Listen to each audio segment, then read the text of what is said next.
আপনি তো বাবা, আপনার কি মনে হয় মনোজিৎ মিশ্র একজন ধর্ষণ করতে পারেন? এটা মনে হয় না হয় এই আপনি তো ছেলেকে অনেক কাছ থেকে চেনেন। কাছ থেকে চিনি না। ওই দেখবে 20-25 জন ইউনিয়ন রুমে বসে ওরাই ফোকর দালালি মারছে। হ্যাঁ, যারা জিনিয়াস না তারা কোনোদিন ইউনিয়ন রুমে বসবে না। তারা ওখানে গেছে, পড়াশোনাটা ঠিকমতো করবে, ক্লাসগুলো ঠিকমতো নেবে, তারা তাদের জায়গায় গিয়ে প্র্যাকটিসটা করবে এবং জীবনে প্রতিষ্ঠিত হবে। তার সঙ্গে যোগাযোগ কেমন ছিল?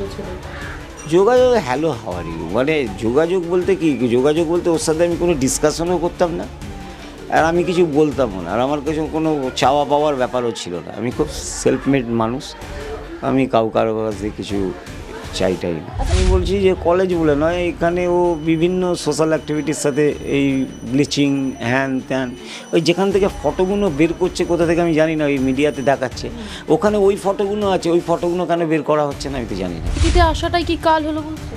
রাজনীতিটা কবে যে ও এলো আর কবে, আমি তো সেটা ঠিক মতো জানি না। যাই হোক, এখন সবাই রাজনীতি বলছে, আর আমিও টিভি খুলে দেখছি, ওরে বাবা যেন সে মানে সরকার পরিবর্তনের মতো রাজনীতি করছে মনে হয়।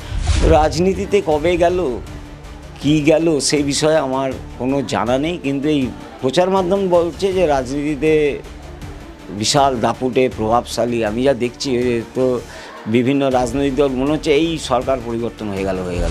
দেওয়াল জুড়ে যে আমরা দেখলাম ল কলেজে দেওয়াল জুড়ে মনোজিতের নাম, খুব পপুলারিটি ছিল, তার কারণ হচ্ছে ওই ছেলেগুলো আসতো। আরজিকরের ঘটনার এখনো পর্যন্ত 1 বছর হয়নি, তারই মধ্যে কসবায় যে ল কলেজ রয়েছে সেই ল কলেজ অর্থাৎ সাউথ ক্যালকাটা ল কলেজে গণধর্ষণের অভিযোগ উঠেছে।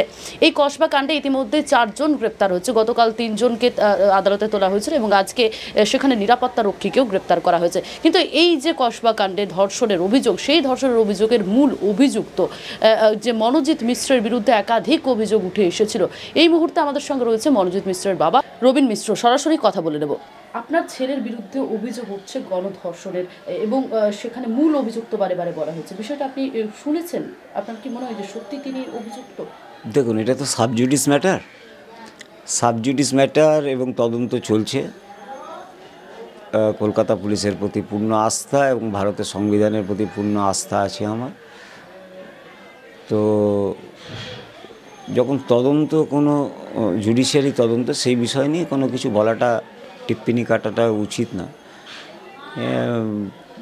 তদন্তে যা হবে সেটাই শিরোধার্য। আপনার ছেলের সম্পর্কে একটু জানতে চাইবো। আপনার ছেলে কি রকম প্রকৃতির ছেলে? মানে এই যে এত বড় একটা অভিযোগ উঠেছে তার বিরুদ্ধে, কি বলবেন? খেলাধুলো, একটা সময় খেলাধুলো, তারপরে এই ক্যারাটে, গান, মানে এই গিটার, গান বাজনা, তারপরে তো অ্যাডভোকেসি যখন আরম্ভ করেছে 2022-এ এনরোল হয়েছে। তার আগে থেকেই ওই প্র্যাকটিস করতো। তুমি জানো তো, এই তুমি 3rd সেম থেকেও গিয়ে করতে পারো সিনিয়রদের সাথে। তো ওখানে ওই কিছু পেতো এবং পরীক্ষা, একটাও সাবলি নেই ওর একটাও সাবলি নেই কিন্তু, এবং হায়ার ফার্স্ট ডিভিশনে পাস করেছে এবং প্র্যাকটিসও করতো, ভালো প্র্যাকটিস করতো। আসতো, অনেকেই আসতো। মামলা আছে, রাত্রি 2-1:30 চলে যেত মামলায়, থানায় বেল করাতে। পিএস বেল বলে না কি বেল বলে, আমি এত কিছু বুঝি না। এরকম আমার কাছে খবর আছে। আমার কেউ বলেছে কাল রাত্রে তোমার ছেলেকে ফোন করলাম, এই টালিগঞ্জ থানায় এরকম একটা বিষয় হয়েছিল, বা এই কালীঘাট থানায় এরকম একটা বিষয় হয়েছিল, বা ভবানীপুর থানায় এরকম একটা বেল করিয়ে নিয়ে এলাম। বেল করিয়ে তো সকালবেলা ফাইনাল বেলটা করে দিত ফুটাক করে। এই হচ্ছে আমি যতদূর জানি। এবার আমি বলেছিলাম প্র্যাকটিসটার উপর প্রেশারাইজেশন করতে। মতবিরোধের কারণ হচ্ছে প্র্যাকটিসটার উপর প্রেশারাইজেশন। যেটা দেখো, আমি যখন পড়াশোনা করে চলে এসেছি, হ্যাঁ, তো এখানে তুমি বলছো কলেজে ডাকে, তো আমি বলছি যে কলেজ বলে নয়, এখানে ও বিভিন্ন সোশ্যাল অ্যাক্টিভিটির সাথে এই ব্লিচিং হ্যান ত্যান, ওই যেখান থেকে ফটোগুলো বের করছে কোথা থেকে আমি জানি না, ওই মিডিয়াতে দেখাচ্ছে ওখানে ওই ফটোগুলো আছে, ওই ফটোগুলো কেন বের করা হচ্ছে না আমি তো জানি না। আমি তো 2020-তে দেখেছি, হ্যাঁ, চোখের সামনে অনেক যুবা বয়সী ছেলে মেয়েদের নিয়ে ওই দেওয়া, স্যানিটাইজ করা, ওই ছবিগুলো দেওয়া উচিত পাশাপাশি। মানে সমাজসেবাও করতে বলছেন? অবভিয়াসলি। আমি পড়াশোনায় কৃতিও ছিল আপনি বলছেন যেমনটা। ফার্স্ট ডিভিশন ওভারঅল 85%, তার মানে তো আর একটাও সাবলি নেই, একটাও জাস্ট নো সাবলি নেই। ও প্রথমে একটা জিনিস করেছিল, ঢুকে তারপরে কী হয় একটা চাকরিতে জয়েন করে বাইরে 2 বছরে, তারপর ওরই ওখানে যারা আছে বন্ধুরা, ওরা কেউ কেউ ফার্মে আছে, কেউ কেউ হাইকোর্টে আছে ও সময়, ওরা বলে এই লটা তুই কমপ্লিট করে যা। তারপরে ও এসে আবার, কেন লয়ের প্রভিশন হচ্ছে তুমি 8 বছর তোমায় সুযোগ দেওয়া হবে, কেন যে 5 বছরের কোর্স 8 বছর সুযোগ দেওয়া হবে, এবং এক্সটেনশনাল সুযোগটা নিতে গেলে তোমার অ্যাপ্লিকেশন করে সুযোগ নিতে হবে।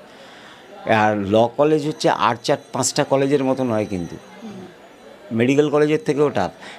মেডিকেল কলেজে যেরকম ওই মেডিকেল কাউন্সিল আছে, এখানে কিন্তু বার কাউন্সিলই হচ্ছে সুপেরিয়ার অথরিটি। ক্যালকাটা ইউনিভার্সিটির আন্ডারে কলেজ চলে ঠিকই, কিন্তু বার কাউন্সিলই হচ্ছে সুপেরিয়ার অথরিটি। এখানে আবেদন করতে হয়েছিল, কেন তুমি কোথায় চলে গেছিলে 1.5 বছর, তো সেখানে দেখানো হয়েছিল যে এরকম আমি মায়ের শরীর খারাপ এবং অন্যান্য এর জন্য আমি এখানে গেছিলাম। তারপরে একটা মনে হয় পেনাল্টি দিতে হয়েছিল, দিয়ে তারপরে রেগুলার স্টুডেন্ট আবার রেজিস্ট্রেশন তো একটাই থাকে। এবার পরীক্ষাগুলো দিয়েছে, প্রত্যেক কটা পরীক্ষা একটাও সাবলি নেই, একটাও সাবলি নেই। তাহলে এই যে রাজনীতিতে আসাটাই কি কাল হলো বলছেন? রাজনীতিটা কবে যে ও এলো আর কবে, আমি তো সেটা ঠিক মতো জানি না। যাই হোক, এখন সবাই রাজনীতি বলছে, আর আমিও টিভি খুলে দেখছি, ওরে বাবা যেন সে মানে সরকার পরিবর্তনের মতো রাজনীতি করছে মনে হয়। দেখছি বড় নেতৃত্ব যারা রয়েছে তাদের সঙ্গে ছবি রয়েছে সামাজিক মাধ্যমে দেখা যাচ্ছে। না, বড় বড় নেতৃত্বের সাথে দেখুন, কিছু মনে করবেন না, ধরে নিন আমার পাড়ায় একটা ব্লাড ডোনেশন ক্যাম্প হচ্ছে, একজন বিধায়ক যাচ্ছে, আমি দরজাটা খুললাম, ভালো, আমি বললাম হ্যাঁ ভালো, এটা কেউ ছবি ক্যাপচ করলো, তো এইটা তো আমার তো ওনার সাথে আমার নেই, কানেক্টেড নই আমি তো একটা হতেই পারে, এই যে তোমরা এসছো, এইটা একটা ছবি তুললো, বললো হান্টের সাথে সম্পর্ক আছে, কি সম্পর্ক তুমি আমায় তো করতে এসছো। দেওয়াল জুড়ে যে আমরা দেখলাম ল কলেজে দেওয়াল জুড়ে মনোজিতের নাম, খুব পপুলারিটি ছিল, তার কারণ হচ্ছে ওই ছেলেগুলো আসতো বিভিন্ন প্রোগ্রামে, ফেসাস। দেখো মেন কথা হচ্ছে পুরো আমাদের সামগ্রিক ব্যবস্থাটা হচ্ছে স্বার্থিক ভিত্তিক, তার কারণ হচ্ছে ওরা আসতো কেন, এখানে প্রশ্ন হতে পারে, যেহেতু পাস আউট আসতো কেন, তার কারণ হচ্ছে এ যেভাবে কলেজকে দাঁড় করিয়ে দিয়ে এসেছিলো, ওই ফেসা স্যান ত্যান হাবি যাবি, আগে তো ওখানে ভয়ঙ্কর বাজে অবস্থা। সুইনো ল কলেজ তুমি শুনবে, ও প্রথম বালিগঞ্জ থানা ছিল, শুনবে মানুষ, আর ও তৎকালীন যারা ওসিরা ছিল আইসে তাদের কাছে শুনবে, তারা ছিছি করে বলে এরা ল পড়তেছে, এ ওর নামে মামলা, ও ওর নামে মামলা, কাউন্টার মামলা হচ্ছে, মানে ল পড়তে এসে সব এরা সব লয়ার হয়ে গেছে। আর এরা কী করে বলো তো, পরে সব এই এপিটোপিট করে সব ক্লিয়ার করে নেয়, ঠিক আছে।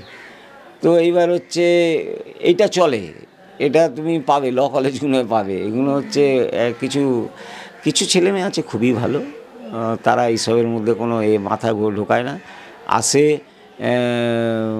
ক্লাসের দিন আসে, এখন তো মনে হয় ক্লাসও চলছে না, যা টিভিতে শুনলাম প্রচার মাধ্যমে, তো অনেক ছাত্রী ওখানে, মানে 1000-1200 ছাত্রী, 120 করে তুমি ধরো না, 120 করে বা 125 করে 5টা ইয়ার কত হচ্ছে, 500, তুমি ওই কলেজে একদিনও তুমি এই স্টুডেন্ট দেখাতে পারবে?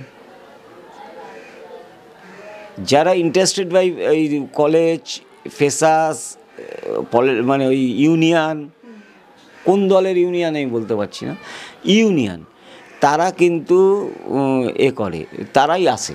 আচ্ছা, আপনার সঙ্গে আপনার ছেলে মনোজিৎ মিশ্রর কি সম্পর্কটা ঠিক কীরকম? সম্পর্কটা কীরকম, বাবা ছেলের সাথে সম্পর্ক হচ্ছে, বাবা তো সবসময়, সবার বাবাই সবাইকে সবসময় সদ্বুদ্ধি দেয়, সেখানে সে তো পেট কেটে কেটে বড় করে, আর আমাদের মতো একদম দরিদ্র হতদরিদ্র পরিবার, এখান থেকে আমরা ওই লেয়ারে তুলে নিয়ে গেছি। তো আমি বরাবরই বলতাম যে প্র্যাকটিসের ওপর আরও বেশি ফোকাস করতে, আরও বেশি প্র্যাকটিস। ল প্রফেশনটা এরকম না, তুমি যত বেশি প্র্যাকটিস করবে তত তোমার ক্ষুরোর দাঁড়াবে। আপনার সঙ্গে যোগাযোগ কেমন ছিল ছেলে? যোগাযোগ হ্যালো হাওয়ার ইউ, মানে যোগাযোগ বলতে কি, যোগাযোগ বলতে ওর সাথে আমি কোনো ডিসকাশনও করতাম না, আর আমি কিছু বলতামও না, আর আমার কাছে কোনো চাওয়া পাওয়ার ব্যাপারও ছিল না, আমি খুব সেলফ মেড মানুষ, আমি কারো কাছ দিয়ে কিছু চাইটাই না। আচ্ছা, এই এক কামরার রুমেই কি আপনারা থাকতেন, না আপনার সঙ্গে থাকতেন না ছেলে? 25 বছর পর্যন্ত এক কামরার রুমে, ওর কাছে তো চাবি পেয়েছে তো থানা, ওর কাছে তো চাবি আছে। এখন কোথায় থাকতো? ও সেটা তো আমি ঠিক বলবো না, কিন্তু ওর কাছেই আছে চাবি। আচ্ছা, মানে আপনার এই বাড়িতে আসতো ছেলে? তো এটা যেহেতু আমাদের মূল অ্যাড্রেস, তো এখানে তো বিভিন্ন চিঠি বলো, তোমার বিভিন্ন বলো, মাঝে মাঝে ক্লায়েন্টরাও চলে আসতো, এটা কি চেম্বার, যেহেতু 278 দেওয়া আছে, না না বাবা এটা চেম্বার নয়, এটা আমি থাকি। তো লাইসেন্স, এটিএম কার্ড তো জানো 2 বছর 3 বছর পর্যন্ত পরে পরে রিসাইকেলিং হয়ে যায়, তো এখন আর তোমার ফর্ম ফিল আপ করতে হবে না, সেইগুলো এসে না। আগে তোমাদের দেখবে অ্যান্ড্রয়েড ফোনে SMS দিয়ে দেয়, SMS-টা দিয়ে দেওয়ার পরে তারপরে তোমার হচ্ছে আসে যে এসছে, তো ওরকম আসে, দেখা গেল সেদিন আসেনি, পোস্টাল নিয়ে না আসেনি। প্রত্যেকদিন কথা হতো ফোনের ছেলের সঙ্গে? না না, আমার প্রতিদিন আমি খুব ফোন করলে এটা এসছে না, হ্যাঁ, তার থেকে বেশি কথা বল। খুব একটা যোগাযোগ ছিল না তার মানে? খুব একটা যোগাযোগ ছিল না, তার কারণ হচ্ছে আমার দেখ একটা বিষয়টা কখন হয় হতো, তুমি তো আমার মেয়ের মতো, আরে তুমি সাংবাদিকতা করছো, আজকে হান্টে আছো, আমি চাইবো কালকে একদম তুমি বিগেস্ট ওয়েস্ট বেঙ্গল এবং তথা ভারতবর্ষের বিগেস্ট চ্যানেলের দিকে যাও, তাই সেইটাই আমি বলবো। তুমি যদি না গিয়ে এই তুমি হান্ট এই ধরনের করো, তো অটোমেটিকলি একটা মতানৈক্য বা রাজনীতিতে এসেছিল ছেলে, এটাই কি আপনার ক্ষোভের কারণ ছিল? রাজনীতিতে কবে গেল কি গেল সেই বিষয়ে আমার কোনো জানা নেই, কিন্তু এই প্রচার মাধ্যম বলছে যে রাজনীতিতে বিশাল দাপুটে প্রভাবশালী। আমি যা দেখছি তো বিভিন্ন রাজনৈতিক দল মনে হচ্ছে এই সরকার পরিবর্তন হয়ে গেল। শাসক দলের তরফ থেকে গতকাল একটা প্রেস বিবৃতি দেওয়া হচ্ছে, সেখানে তারা বলেছে যে তাদের সঙ্গে 2022-এর পর থেকে মনোজিতের কোনো রকম দলের যোগাযোগ ছিল না, কিন্তু এই যে অভিযোগ উঠছে সেই অভিযোগের ভিত্তিতে কি বলবেন দলের বিষয় নিয়ে? দলের বিষয় নিয়ে আমি কিছুই বলবো না, সেটা তাদের দলের ব্যাপার, কে তাদের সাথে যুক্ত ছিল কে ছিল না সে আমি জানিও না, কোন দল বলেছে আমার জানারও দরকার নেই, আর কোন দলও করতো আমারও জানার দরকার নেই। আর যেটা আর একটা কি জিজ্ঞেস করলে তুমি, খুব গুরুত্বপূর্ণ একটা কোশ্চেন। আমি এখন টোটালি জুডিশিয়ারি আর আমাদের যে প্রশাসন, কলকাতা পুলিশের, আগেও আমি বলেছি, ডবল বলছি, প্রশাসনের প্রতি পূর্ণ আস্থা আছে, এবং এখানে দাঁড়িয়ে আমার তারা যেটা করবে সেটা হবে। আচ্ছা, আপনি তো বাবা, আপনার কি মনে হয় মনোজিৎ মিশ্র একজন ধর্ষণ করতে পারেন?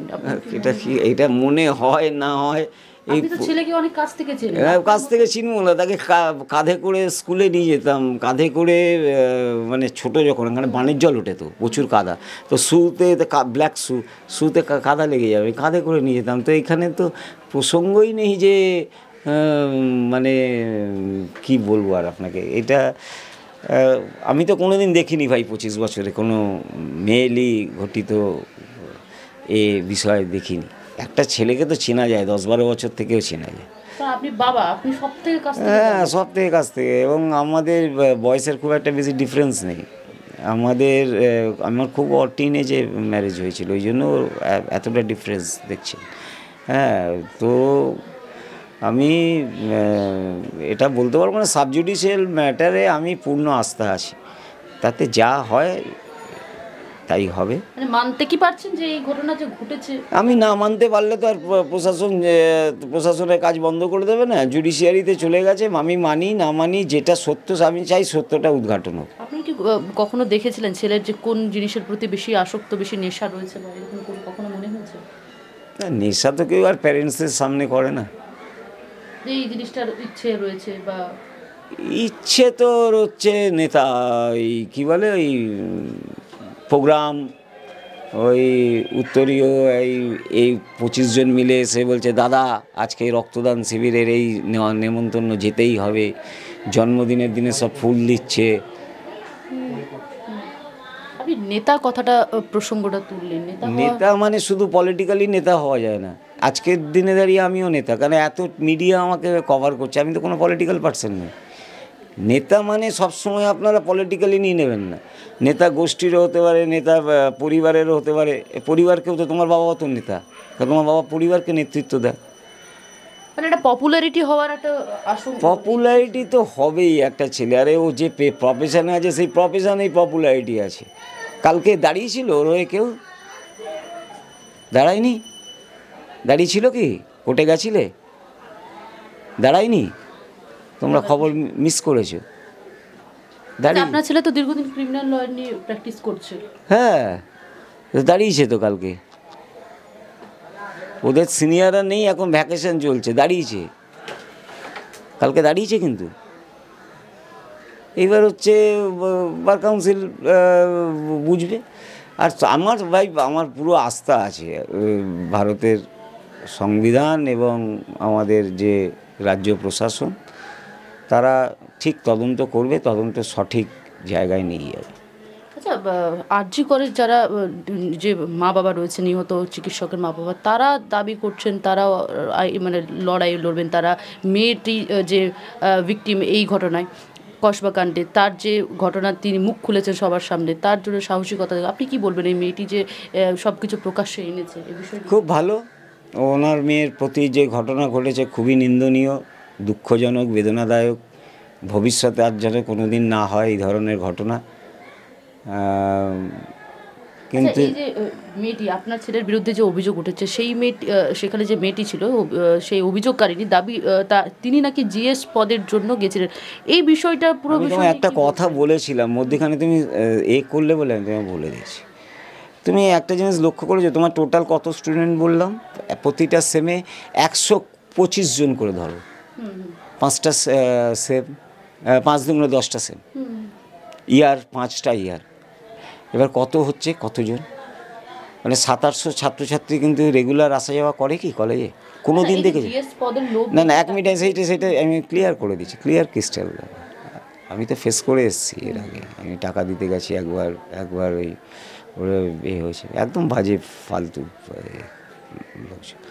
এবার হচ্ছে ওই স্টুডেন্টরা প্রত্যেকেই কিন্তু আসে না। কিছু আছে ক্লাসের দিন আসে, কিছু আছে ফর্ম ফিল আপের দিন আসে, আর বাড়িতে পড়া। কেন আসে না? না, তারা লেস ইন্টারেস্টেড দেন এরা, তারা পড়তে এসছে ওখানে। এই অ্যাঙ্গেল দিয়ে একবার ভেবে দেখো। 900 সামথিং স্টুডেন্ট, 120 করে তুমি প্লাস করে যাও 5টা ইয়ার, মেজর তুমি জীবনেও দেখাতে পারবে না। ওই দেখবে 20-25 জন ইউনিয়ন রুমে বসে ওরাই ফোকর দালালি মারছে। হ্যাঁ, যারা জিনিয়াস না তারা কোনো দিন ইউনিয়ন রুমে বসবে না, তারা ওখানে গেছে পড়াশোনাটা ঠিকমতো করবে, ক্লাসগুলো ঠিকমতো নেবে, তারা তাদের জায়গায় গিয়ে প্র্যাকটিসটা করবে এবং জীবনে প্রতিষ্ঠিত হবে। ইউনিয়ন রুমে বসে ওখানে ছ্যাবলামো গ্যাবলামো করলে হয় না। আর লিডারশিপ, ছাত্র থেকেই লিডারশিপ তৈরি হয়, এটা আমি জানি। লিডারশিপ যদি তৈরি হয়, তার মধ্যে থেকেও তৈরি হবে। অ্যাডভোকেট থেকে লিডারশিপ তৈরি হয় না। মানে আপনার ছেলের নামে যে অভিযোগ রয়েছে, ঠিক সেরকমভাবে আপনি বলছেন যে জিএস পদের লোভে গেছিল মেয়েটি? না না, আমি শুনুন, সাবজুডিস ম্যাটার, আমি এখানে কিছু বলবো না। আমি বলছি যে এই এতজন স্টুডেন্ট, এরা সবাই রোজ যায় না কেন? ক্লাস নেই। আমি টিভিতে যা দেখলাম, মানে আপনাদের প্রচার মাধ্যমে বলছি, আমি তো এত খবর রাখার আমার প্রয়োজনীয়তা আমি মনে করি না। যারা বলছে যে এতগুলো স্টুডেন্ট, তারা রেগুলার, তো আমি তোমায় বলে দিচ্ছি, এই ঘটনা ঘটলো বা নেগেটিভ হোক পজিটিভ হোক যাই হোক, একটা তো হবে ওভারঅল। তো যাই হোক তুমি তোমার মধ্যে এই কিউরিসিটিটা তোমার চ্যানেলের মধ্যে রাখো। তুমি পিক আওয়ার্সে, কলেজে পিক আওয়ার্স যেগুলো ডেজগুলো তুমি যাবে, জীবনে তুমি ওই সংখ্যা, যে সংখ্যাটা বললাম, ও 10% দেখাতে পারবে না। কেন? ওয়াই? এটা আমার প্রশ্ন থাকলো। যারা বিভিন্নভাবে আন্দোলন বা হ্যান ত্যান হাবিজাবি করছেন, তাদের কাছে আমার প্রশ্ন থাকলো যে 10% যায় না কেন? আর বাকি কিছু বলবো না, সাবজুডিস ম্যাটার, প্রশাসন তার কাজ করবে, আমি প্রশাসনের উপর আস্থাশীল আর জুডিশিয়াল সিস্টেমের প্রতি শ্রদ্ধাশীল। আপনি আপনার ছেলের হয়ে লড়বেন? না না, আমি কেন লড়তে যাবো? আমার সেই আর্থিক সক্ষমতা আছে লড়ার, আর্থিক সক্ষমতা নেই। দেখে কি মনে হচ্ছে আপনার? আপনি তো দেখে একটা অবজার্ভ করতে হবে, যদিও তুমি মানে আপনি আমার থেকে একটু ছোট, দেখে মনে হচ্ছে কালকে খুব স্যাড, আমি দুঃখ পেয়েছি। যে কোনো ঘটনা, শুনুন, ঘটনা তো আমি ঘটাইনি, কিন্তু আপনি ধরুন কোনো একটা ঘটনা আপনার হাতে হয়েছে, তার জন্য তো পুরো পরিবার দায়ী নয়। পরিবারে আমি আছি, আমার স্ত্রী আছে, এইবার হচ্ছে আমার মা ছিলেন, গত হয়েছে, এবার বাকি আমাদের তো আরও আত্মীয় স্বজন আছে, তাদের কাছে খবরগুলো কীরকম লাগবে বলুন তো? মায়ের সঙ্গে ছেলের সম্পর্ক ঠিক কীরকম ছিল? আরে মা তো অসুস্থ। মায়ের কাছে যেতেন ছেলে? না, ও ওই প্র্যাকটিস করতো, মাঝে মধ্যে যেত কি যেত না সেটা আমি আর এতটা বিস্তারিত, আমি মেন ব্যাপারটা কী বলতো, আমি থরলি না, এত তুমি যখন আর্ন করতে আরম্ভ করে দিয়েছো আর আমার ওপরে ডিপেন্ডেন্ট নয়, আমিও তোমার উপর ডিপেন্ড, আমি 10 পয়সা কোনো দিন কারো কাছে চাইনি, কারো কাছে। আপনার কাছে কোনো কিছু চাইতো না, টাকা পয়সা না, নিজের রোজগার নিজে করতে চাইতো, কিন্তু আমার খুব কষ্টদায়ক, বেদনাদায়ক। পেশায় কী করে? আমি পূজাবৃত্তি করি, তোমার বাড়িতেও গেলে নারায়ণ পুজো, ঘর গৃহ প্রবেশ, হ্যান ত্যান হাবি জাবি যা আছে, বাৎসরিক সামবাৎসরিক এগুলো আমি করবো, সেটা করে ছেলেকে ল নিয়ে পড়েছিলেন। হ্যাঁ, তাছাড়া কী করবো, চুরি তো করিনি, এটা প্রফেশন আমার, ঠিক আছে। এবার হচ্ছে এত অভিযোগ ছেলের বিরুদ্ধে, অভিযোগ তো থাকবে, অভিযোগ কার বিরুদ্ধে নেই? এই বিচার করার মালিক তো হচ্ছে আমাদের তলায় হচ্ছে জুডিশিয়ারি, এই আইন আর জুডিশিয়ারি, আর সবার উপরে হচ্ছে ভগবান, সেই ঠিক করবে। ঈশ্বরের প্রতি নিষ্ঠা রাখি, আমি ঈশ্বরের কাছে প্রার্থনা করবো, কারণ ওর ওপরে আর কেউ নেই, ইজ দ্য লাস্ট লেয়ার। আমরা এতক্ষণ সরাসরি কথা বলে নিলাম বনজিৎ মিশ্রের বাবা রবীন মিশ্রের সঙ্গে। তিনি একেবারে ভরসা রাখছেন একদিকে যেমন ঈশ্বরের ওপর, অন্যদিকে জুডিশিয়াল ব্যাপার যেহেতু, তার জন্য আইনের ওপর এবং প্রশাসনের ওপর তিনি সরাসরি ভরসা রাখছেন। ক্যামেরায় অভিজিতের সঙ্গে শোভনের রিপোর্ট, বাংলা হান্ট, কলকাতা। বাংলা হান্টের আরও খবর দেখতে নজর রাখুন। বাংলা খবর মানেই বাংলা হান্ট।